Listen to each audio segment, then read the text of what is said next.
Zdravo rođaci, dobrodošli na Igor 05 kanal. Ako se pitaš zašto 05?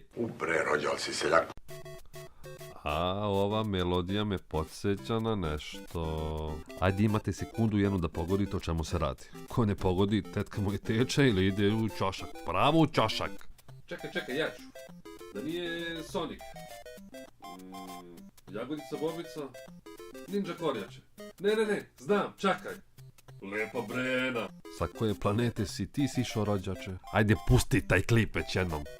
Super Mario Bros. Ili ti što bi rekli naši prijatelji Japanci, Super Mario Bros.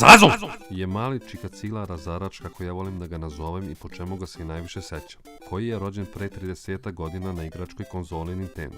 Taj čikica koji je bio odeven kao neki vodoinstalater u plavom kombinezonu sa crvenom košuljom i kačketom, ogromnim brkovima i debelim nosom, svakako je obeležio tadašnju internet kulturu početkom 80-ih. Ono čega se ja najviše sećam je čuvena fraza koja se pojavlja na kraju svakog nivoa.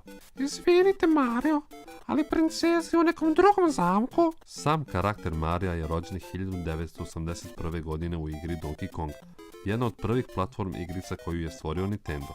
U ovoj igrici Mario se ne zove Mario, već Jumpman, koji mora spasiti svoju princezu od negativca Konga. Godine 1985. Mario dobija svoju sopstvenu platformu gdje je on glavni junak. Igrač preuzima ulogu glavnog protagoniste serija Marija kao i njegovog brata blizanca Luigi.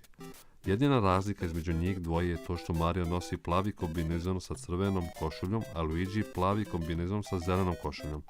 Oboje imaju isti cilj. Prolazi kroz razne avanture čuvenog kraljevstva Pečuraka kako bi spasili princezu Peach, koja je kidnapovana od strane Bowsera koji je polu kornjača, polu aždaja. Sam po sebi Super Mario Bros. Je nametnuo nivo dizajna svim igricama koje će ga naslediti, tako da je definitivno popularizovao šefove i podšefove do kraja nivoa, tajne prečice, ponovo početi igru sa povećanim teškoćama. Novčići koji su rasuti širom svakog nivoa, Mario može da ih prikuplja i osvoji poene.